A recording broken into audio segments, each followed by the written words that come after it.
Kettlebell single arm overhead press to march. So we are building on that front rack position and we're going to press the kettlebell overhead. What we want to think about when we're pressing the kettlebell overhead is there is going to be a rotation.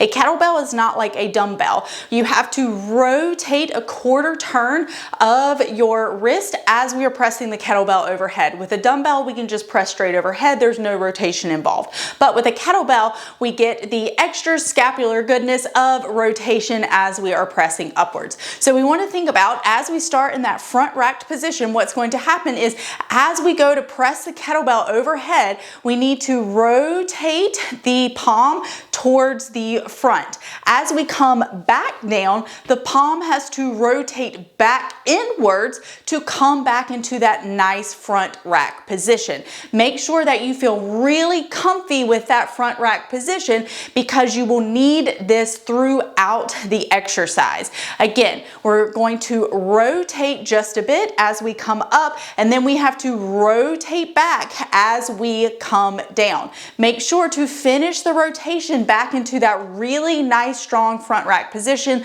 A lot of times I will see people stop short and not finish the rotation and end with the kettlebell out here. And you'll know that's wrong because if you feel really comfortable with that front rack position, you know that this is not a front rack position out here. This is just a nothing.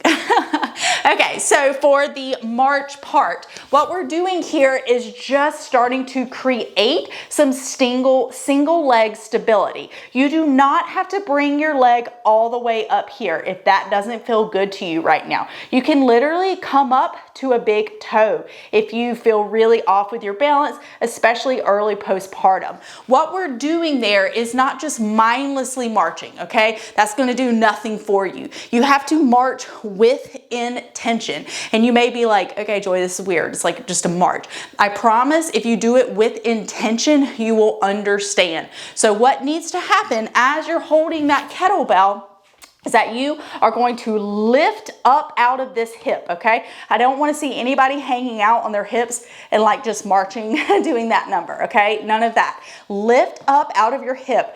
Very slight bend in your knee, no locked out knees. We're using our muscles and our joints to support us. You're going to exhale, and I want you to think about your deep core actually being what brings your leg up instead of just mindlessly yanking your knee up, okay? So slow, slow, slow. And I literally want you to feel tension build from the bottom up as you raise that knee, okay?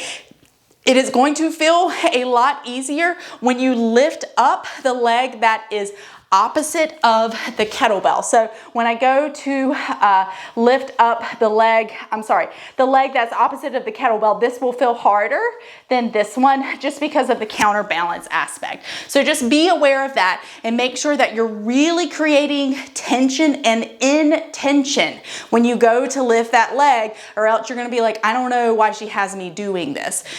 If you are hanging out on your hip, doing that right here, you're just gonna be shoving that femur forward in the socket. We don't want that. So again, really soft bend in the knee and then stand up and out of your hip. You can give yourself a little glute squeeze here, just making sure, again, we're not gripping under, and really, really nice tall core canister. All right, that's how you do it.